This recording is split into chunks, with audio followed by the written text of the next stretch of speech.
freelance job climbing a 2,000-foot radio tower. The second rule told me to unclip my safety harness. I have been an independent tower climber for the better part of a decade.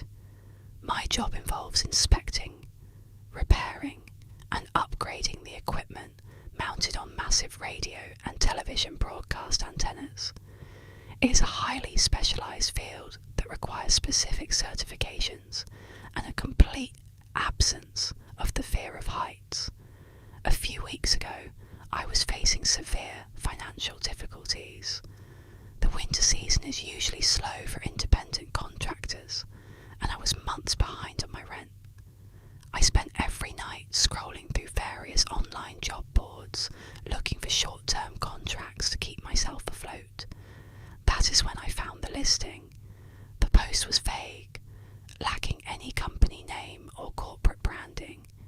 It simply asked for a certified high steel technician available for an immediate overnight inspection of a remote broadcast structure. The pay offered for a single 8-hour shift was staggering. It was the kind of money that would clear all my debts and secure my living situation for an entire year. I sent a message to the provided contact link, detailing my experience and attaching my certifications. I received a reply less than 10 minutes later. The message contained no formal greeting. It only provided a set of GPS coordinates, located deep within a vast, unpopulated desert region, along with instructions to arrive exactly at midnight. The message stated that the payment had already been placed in an escrow account and would be released the moment the inspection was completed. I packed my climbing gear, loaded my heavy tool bags into the back of my truck, and drove out of the city as the sun was setting. The drive took hours. I left the main highway long before reaching the coordinates, navigating down a series of rough, unpaved service roads that kicked up thick clouds of dust behind my tyres. The landscape grew increasingly desolate. There were no street lights, no other vehicles, and no signs of human habitation. The desert was an ocean of black sand and scrub brush, illuminated only by the pale light of the moon.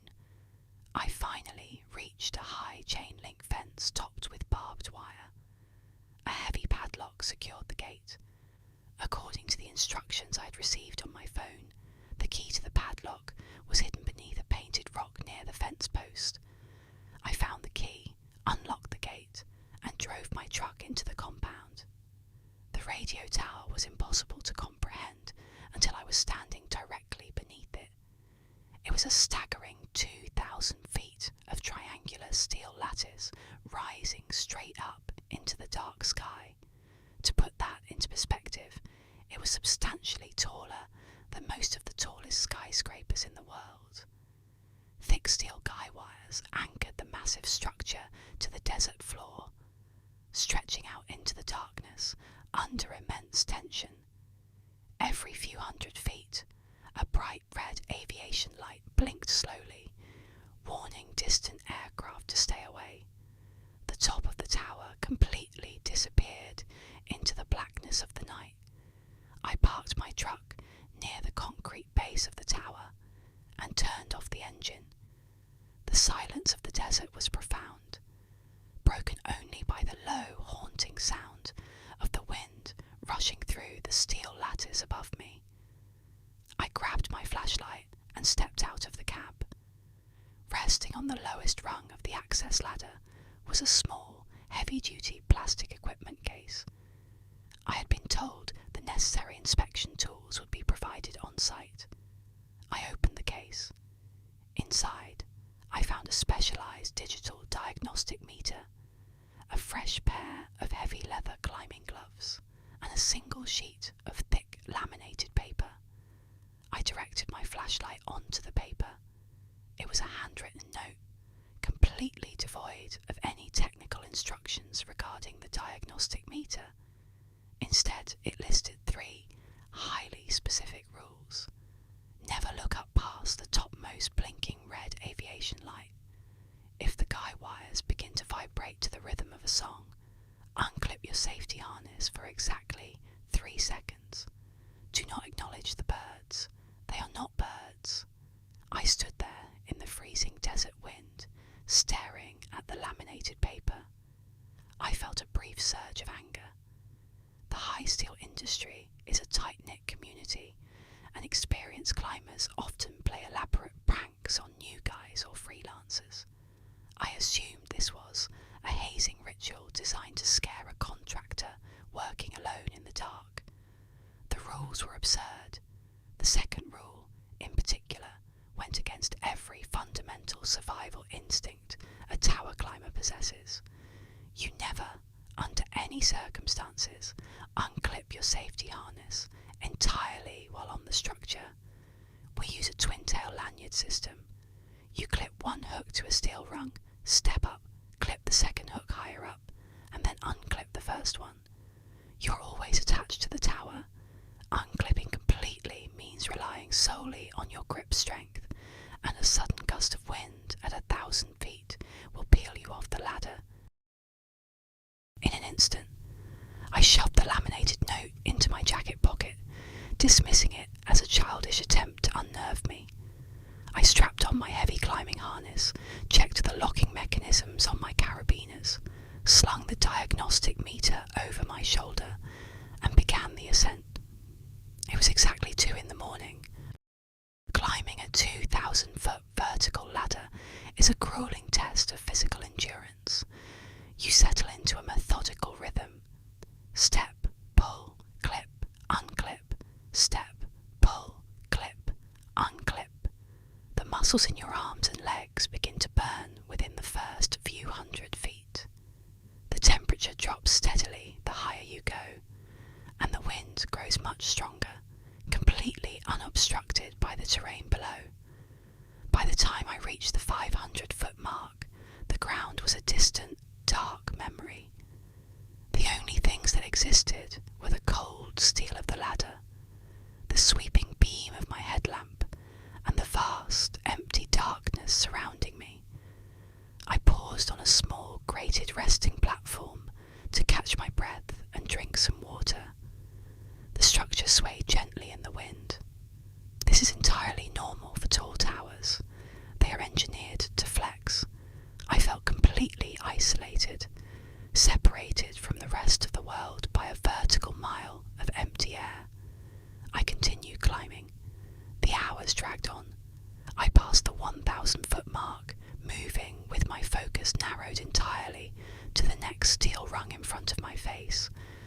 The isolation was intense, pressing heavily against my mind. I reached the primary resting platform, located at 1,500 feet.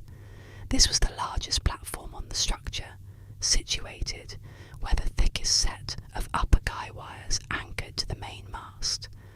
I clipped both of my safety lanyards to the thick steel railing, leaned back, and let my harness take my weight. My breathing was heavy and ragged in the thin, cold air. As I rested, the nature of the wind changed. The steady, howling rush of air shifted.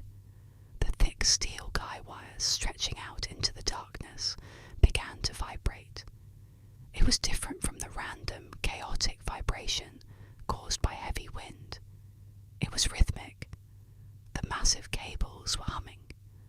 The sound was deep and resonant, travelling down the length of the steel and vibrating through the grating beneath my boots. The humming slowly organised itself into a distinct, melodic tune. It sounded like an old, slow orchestral piece, played entirely through the groaning tension of industrial steel cables. A cold wave of genuine panic washed over me. My brain tried to find an explanation. I told myself it was just an acoustic anomaly, a strange harmonic resonance caused by the specific speed of the wind hitting the tensioned wires. But the melody was too structured, and it felt deliberate. I remembered the laminated note sitting in my pocket. If the guy wires begin to vibrate to the rhythm of a song, unclip your safety harness for exactly 3 seconds. The humming grew louder, shifting into a higher, sharper pitch. The metal platform beneath me began to shake violently. My survival instincts took complete control. My brain flatly refused to obey the instruction on the paper. I was hanging on the outside of a steel tower, 1,500 feet above the desert floor. The wind was violently whipping at my jacket. The idea of unclipping both of my safety hooks and standing untethered on the shaking grating was equivalent to suicide. Instead of unclipping, I reached down and gripped my heavy carabiners, checking the locking gates to ensure they were securely fastened to the thickest part of the railing.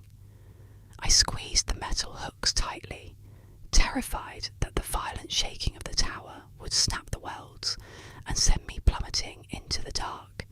The melody intensified until the steel began to emit loud, agonizing groans. The entire structure felt like it was straining under an immense localized pressure. I could not stop myself. The fear overrode my discipline, and then I broke the first rule. I tilted my head back, looking straight up past the topmost blinking red aviation light marking the peak of the tower. The sky directly above the structure was wrong. The desert sky is usually a brilliant, scattered canvas of bright, distant stars. The area directly above the radio tower possessed stars, but they were slightly out of focus. As I stared upward, the stars began to move independently of the Earth's rotation. They shifted, expanding and contracting in slow pulses. The dark patch of sky was not the sky at all. It felt like it possessed a massive physical depth. A colossal entity was hovering silently in the upper atmosphere, positioned perfectly over the peak of the radio tower. The creature was vast, easily the size of a commercial stadium. Its central body was a gelatinous mass that blended almost perfectly into the dark night. The underside of the creature was covered in thousands of small, bioluminescent nodes that perfectly mimicked the appearance of a starry night sky. Hanging down from the massive canopy were dozens of thick, translucent tentacles, drifting slowly in the high-altitude wind. They were extending downward, probing the space around the top of the steel structure. I was completely paralyzed by the sheer, impossible scale of the thing. My mind could not process the biology of a creature that could hover silently in the thin air, camouflaging itself as the cosmos. Dark shapes suddenly broke away from the main mass of the entity, dropping rapidly toward my position on the platform.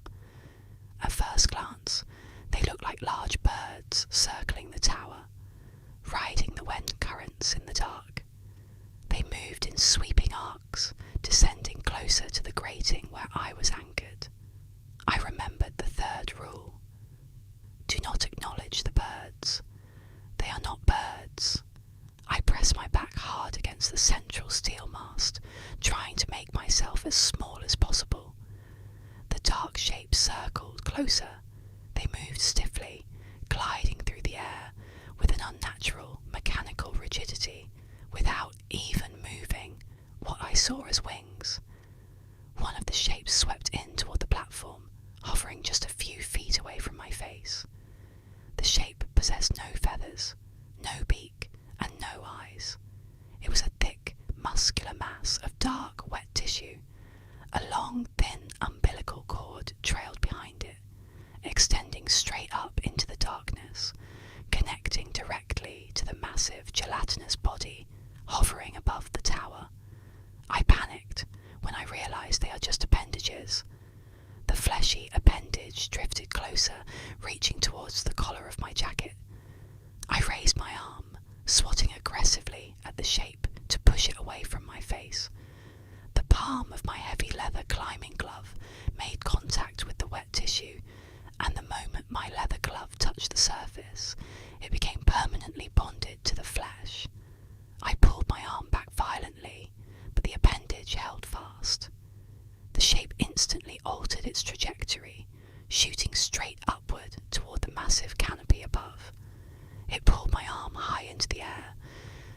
immense strength of the lifting appendage pulling the heavy webbing of my safety harness tight against my thighs. The creature was trying to lift me entirely off the platform, intending to reel me up into the gelatinous mass hovering in the sky. If I had not been securely clipped to the steel railing, I would have been pulled into the air immediately. Then I thought the thing above registered the resistance, because the massive bioluminescent canopy began to descend, dropping lower over the peak of the tower. A profound, terrifying change occurred in the atmosphere immediately surrounding the platform. The ambient air pressure plummeted instantly. The rushing sound of the wind was completely silenced. The creature was doing something. It looked like it was generating a localized vacuum, dropping a sphere of negative pressure over my position. The air was violently sucked out of my lungs. I opened my mouth to gasp, but there was nothing to breathe. My chest heaved in a useless, agonizing vacuum. The edges of my vision began to darken rapidly as hypoxia set in. The creature was suffocating me, preparing to easily pluck my limp body from the steel structure once I lost consciousness. I realized my hand was still trapped inside the leather climbing glove stuck to the appendage. The heavy leather was tightly fastened around my wrist with a Velcro strap, but the material was loose enough around my fingers. I planted my boots firmly on the grating, twisted my arm, and pulled downward with every remaining ounce of strength in my oxygen-starved body. My hand slipped out of the leather glove. The appendage shot upward into the darkness, taking the empty glove with it.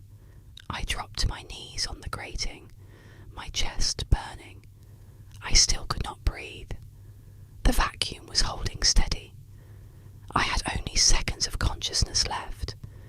I reached into my inner jacket pocket and pulled out the heavy satellite phone the contractor had provided in the equipment case.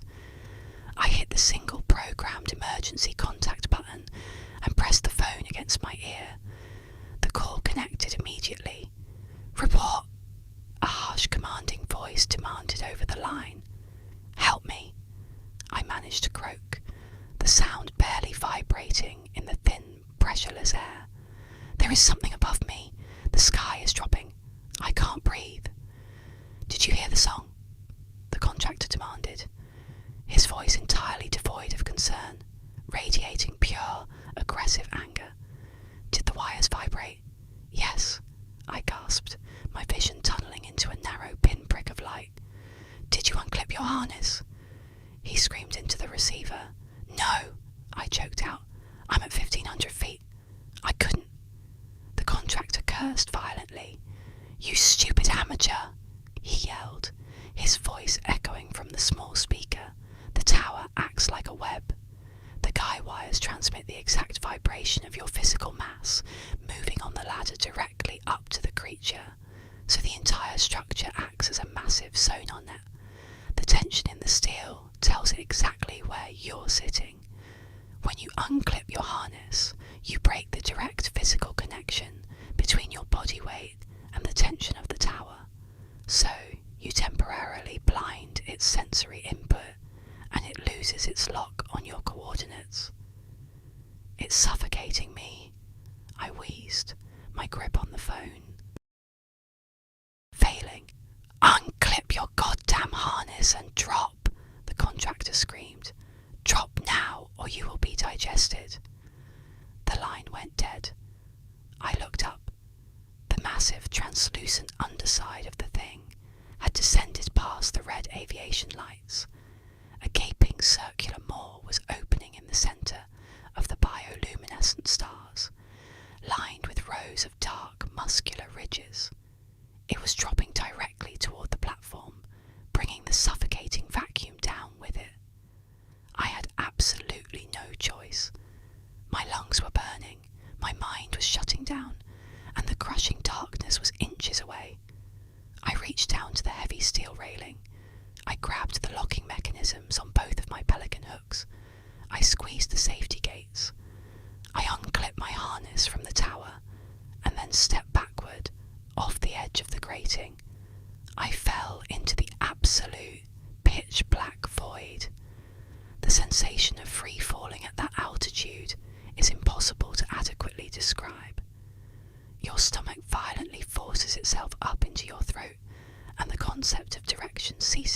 exist. You are simply suspended in a terrifying, rushing emptiness. I counted the seconds in my mind, fighting the overwhelming instinct to flail my arms. 1. The sheer speed of the fall was staggering. 2. The oppressive, suffocating silence of the vacuum shattered instantly. The rushing, freezing air hit my face, violently forcing oxygen back into my desperate lungs. 3. I threw my arms out blindly in the dark, my hands desperately grasping for cold steel. I slammed violently into a solid, angled metal structure. The impact knocked the breath out of me again, sending a sharp, blinding crack of pain through my ribs.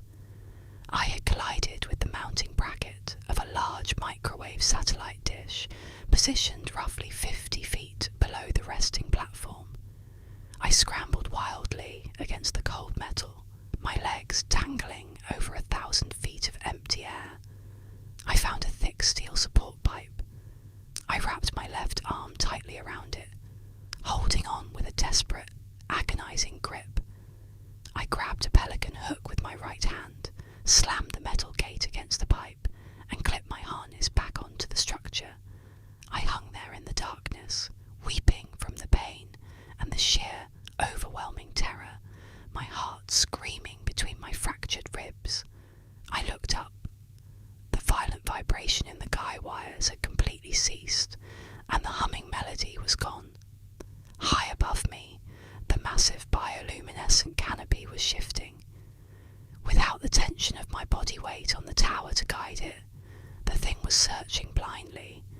It hovered for a few terrifying moments, its tentacles drifting uselessly in the wind.